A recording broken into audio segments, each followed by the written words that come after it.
Sorry guys, no plans to change, no plans to Impress.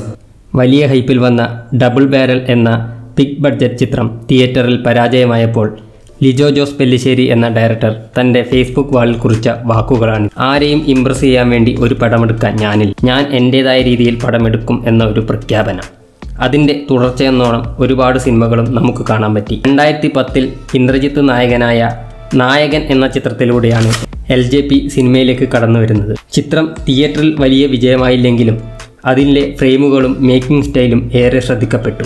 ഇയാളുടെ ഉള്ളിൽ ഒരു fire ഉണ്ടല്ലോ എന്ന് എല്ലാവർക്കും തോന്നി. എന്നാൽ പിന്നീട് വന്ന സിറ്റി ഓഫ് ഗോഡ് തിയേറ്ററിൽ വൻ പരാജയമായി. പൃഥ്വിരാജും ഇന്ദ്രജിത്തും പ്രധാന വേഷങ്ങളിലെത്തിയ ചിത്രം നോൺ ലീനിയർ ആയി കഥ പറഞ്ഞ ചിത്രമായിരുന്നു.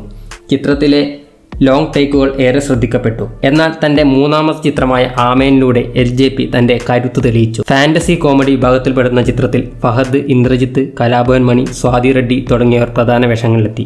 ചിത്രം വലിയ കൊമേഴ്ഷ്യൽ സക്സസ് ആയി. പക്ഷേ പിന്നീട് വലിയ ബജറ്റിൽ ഇറക്കിയ ഡബിൾ ബാരൽ തിയേറ്ററിൽ വൻ പരാജയമായി. ഒരു കോമിക് സ്റ്റൈൽ ചിത്രമായിരുന്ന ഡബിൾ ബാരൽ പക്ഷേ മലയാളി പ്രേക്ഷകർക്ക് ദഹിച്ചില്ല.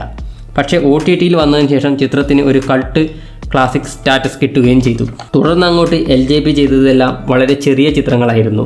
അപ്പാനി ശരത്ത്, ടിറ്റോ വിൽസൺ, ആൻ്റണി വർഗീസ് എന്നിവരെ മലയാള സിനിമയ്ക്ക് പരിചയപ്പെടുത്തിയ അങ്കമാലി ഡയറീസ് വലിയ വിജയമായി. തുടർന്ന് വന്ന ഈമയവും ജല്ലിക്കെട്ടും പ്രേക്ഷക പ്രശംസയും നിരൂപക പ്രശംസയും നേടി.